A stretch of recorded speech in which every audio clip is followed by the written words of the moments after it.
नमस्कार, चंडीगढ़ से आपका स्वागत है। मैं हूं भानु चौहान। आइए सबसे पहले नजर डालते हैं कुछ अहम खबरों पर। भारतीय रिजर्व बैंक आरबीआई ने आर्थिकता को बढ़ावा देने के लिए रेपो रेट और रिवर्स रेपो रेट में की कटौती, ऋण के भुगतान में और 3 महीने की दी छूट। चंडीगढ़ में बड़ी संख्या में कोरोना के मरीजों के ठीक होने पर प्रशासक ने जताई संतुष्टि। और न्यूयॉर्क से 100 यात्रियों को लेकर पहली उड़ान पहुंची मोहाली के अंतर्राष्ट्रीय एयरपोर्ट पर।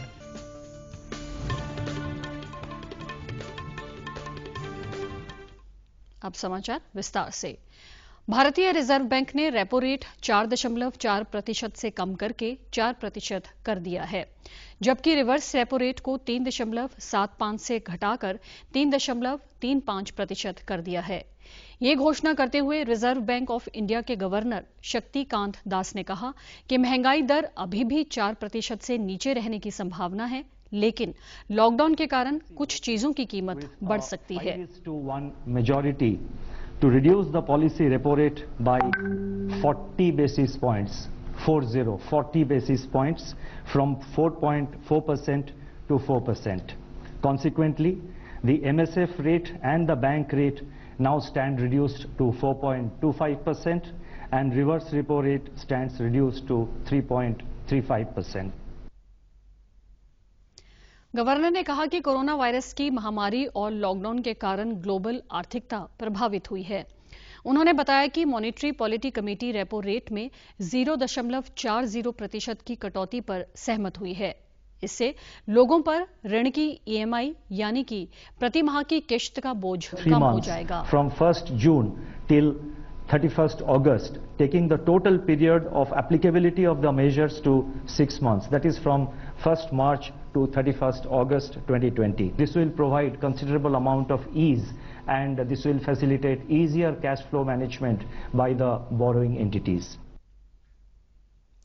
रिजर्व बैंक ने ऋण की किश्त के भुगतान पर 3 महीने की और छूट दे दी है। इसका अर्थ है कि अब ईएमआई भुगतान में छूट को अगस्त तक बढ़ा दिया गया है। शक्तिकांत दास ने कहा कि कोविड-19 के चलते निजी खपत काफी कम हुई है और मांग व आपूर्ति दोनों में ही कमी आई है। उन्होंने कहा कि मौजूदा स्थिति में कृषि का उत्पादन बढ़ा है और 2020-21 में विदेशी मुद्रा के भंडार में भी बढ़ोतरी हुई है और इस समय विदेशी मुद्रा भंडार $487 मिलियन है। चंडीगढ़ के प्रशासक तथा पंजाब के राज्यपाल वीपी सिंह बदनौर ने अधिकारियों के साथ समीक्षा बैठक के दौरान शहर में कोरोना वायरस के मरीजों की बड़ी संख्या में ठीक होने पर संतुष्टि व्यक्त की। वहीं उन्होंने बापूधाम कॉलोनी में फिर से लगातार कोरोना संक्रमित मामले सामने आने पर चिंता भी जाहिर की तथा अधिकारियों को हिदायत दी कि बापूधाम क्षेत्र में कोरोना संक्रमण श्रृंखला को तोड़ने के लिए नई योजना तैयार की जाए। बैठक के दौरान निर्णय लिया गया कि बापूधाम कॉलोनी के स्कूल में सैंपल कलेक्शन सेंटर बनाया जाए ताकि अधिक से अधिक लोगों के सैंपल लेकर टेस्ट किए जा सकें। इसके अतिरिक्त संदिग्धों की पहचान करने के लिए वॉलंटियर्स की मदद लेने का फैसला भी किया गया ताकि इस क्षेत्र में संक्रमण को शीघ्र रोका जा सके। प्रशासक ने बापूधाम के लोगों को हिदायत दी है कि जिन लोगों को सोशल डिस्टेंसिंग का पालन करने में असुविधा हो रही है वे लोग क्वारंटाइन सेंटर में जाकर रह सकते हैं। ये सेंटर बापूधाम के 2 स्कूलों में बनाए गए हैं। श्री बदनौर ने कहा कि अन्य संक्रमित क्षेत्रों में कोरोना की स्थिति बेहतर होना राहत की बात है। शहर में बड़ी संख्या में कोरोना के मरीज ठीक हो रहे हैं। अब प्रशासन बापूधाम पर पूरी क्षमता से कार्य करे।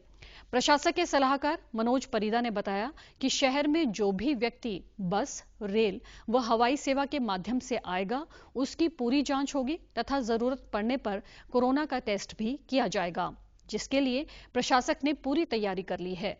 डीसी मनदीप सिंह बराड़ ने बताया कि कंटेनमेंट जोन में प्रशासन की तरफ से सुविधाएं दी जा रही हैं, जरूरी वस्तुओं की सप्लाई भी जारी है।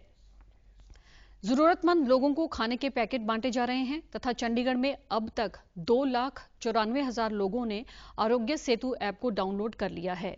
इसी बीच यूटी प्रशासन की ओर से शहर में बिकने वाली शराब पर 5% कोविड सेस लगा है। प्रशासक के सलाहकार मनोज परिदा ने ये जानकारी दी। चंडीगढ़ में कोरोना के नए मामले सामने आने के बाद कोरोना के कुल मामले 218 हो गए हैं। 18 मई से नए पॉजिटिव मामले सामने आने का सिलसिला फिर से जारी है। कोरोना संक्रमित मरीजों के ठीक होने के आंकड़े में भी बढ़ोतरी हुई है। कल बड़ी संख्या में मरीजों के ठीक होने पर उन्हें पीजीआई से डिस्चार्ज किया गया, जिसके बाद शहर में इस बीमारी से ठीक होने वालों की कुल संख्या 178 हो गई है तथा 3 लोगों की कोरोना के कारण मृत्यु भी हुई है। पीजीआई से कल सुबह तथा शाम को गुलदस्ते देकर कोरोना से ठीक हुए मरीजों को डिस्चार्ज किया गया। 3 मरीज सुबह तथा 22 मरीज शाम को डिस्चार्ज किए गए।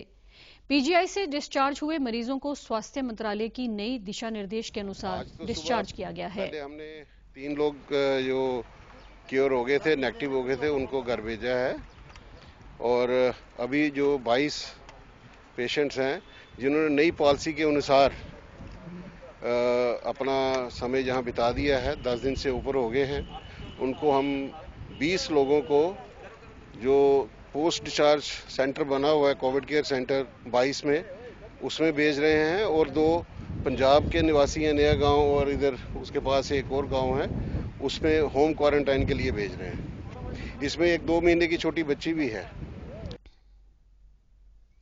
इन लोगों को क्वारंटाइन पीरियड पूरा करने के लिए सेक्टर 22 की सूद धर्मशाला में 1 सप्ताह रखने के बाद घर भेज दिया जाएगा। सेक्टर 46 के धन्वंतरी आयुर्वेदिक कॉलेज से भी 17 लोगों को डिस्चार्ज किया गया है, जिसके बाद शहर में लोगों के एक्टिव मामले 37 रह गए हैं। वंदे भारत मिशन के अंतर्गत आज अमेरिका के न्यूयॉर्क से 100 यात्रियों को लेकर पहली उड़ान मोहाली अंतर्राष्ट्रीय एयरपोर्ट पर पहुंच गई है। इस उड़ान में आने वाले सभी यात्रियों की डॉक्टरी जांच की जा रही है और इसके बाद उनको अपने अपने संबंधित राज्यों की सरकारों के पास जाने की अनुमति दी जाएगी। इस उड़ान में 14 यात्री हिमाचल प्रदेश से हैं, 62 यात्री पंजाब के रहने वाले हैं, जबकि 25 यात्री चंडीगढ़ से हैं। मोहाली के रहने वाले यात्रियों को वहीं पर होटल या उनके एकांतवास में रहने की जगह के संबंध में सूचित किया जा रहा है। प्रशासन ने 13 होटलों और कुछ अन्य स्थानों पर विदेश से आने वाले यात्रियों के एकांतवास का प्रबंध किया है। एयरपोर्ट अथॉरिटी द्वारा विदेशों से आने वाले यात्रियों से कोरोना वायरस के और फैलाव को रोकने के प्रबंध किए गए हैं। सभी यात्रियों को अपने अपने मोबाइल में आरोग्य सेतु ऐप डाउनलोड करने और सामाजिक दूरी बनाए रखने के लिए कहा गया। पंजाब सरकार ने नई दिल्ली स्थित इंदिरा गांधी अंतर्राष्ट्रीय हवाई अड्डे में एक सुविधा केंद्र स्थापित किया गया है। इससे विशेष उड़ानों से विदेश से भारत लौट रहे पंजाबियों को राज्य में उनके संबंधित जिलों में भेजने के लिए मदद की जाएगी, जहां उनको एकांतवास में रहना होगा। जो विद्यार्थी व प्रवासी भारतीय होटल का खर्च नहीं दे सकेंगे, उनके एकांतवास का प्रबंध भी सरकार करेगी।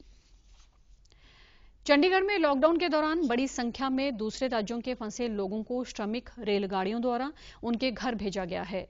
यूटी प्रशासन ने आज से 30 मई तक विशेष रेलगाड़ियों द्वारा और लोगों को उनके गृह राज्य में भेजने की व्यवस्था की है।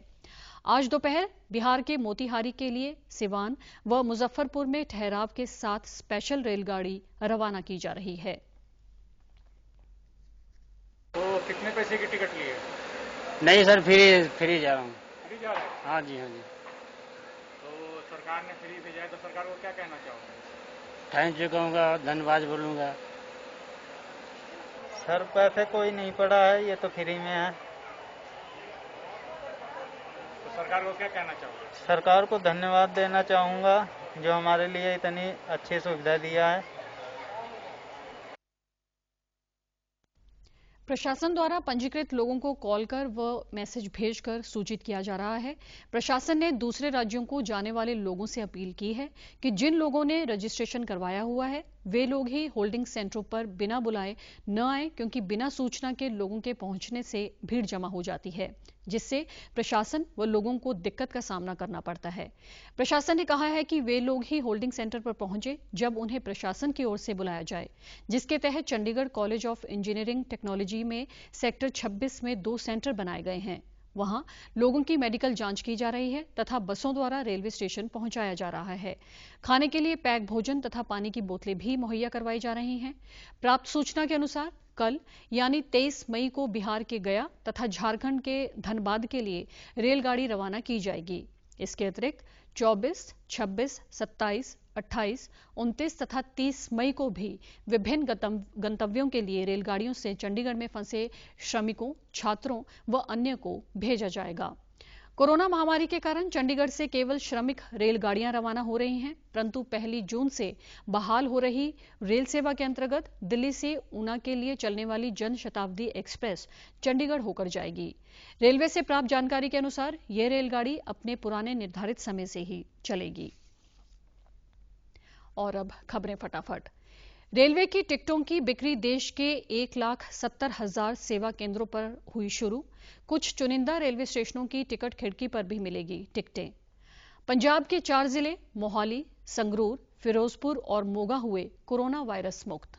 और आप हमारे समाचार YouTube channel DD news Chandigarh और Twitter handle DD news CHD पर भी देख सकते हैं। इसी के साथ चंडीगढ़ से समाचारों का सिलसिला समाप्त होता है। नमस्कार।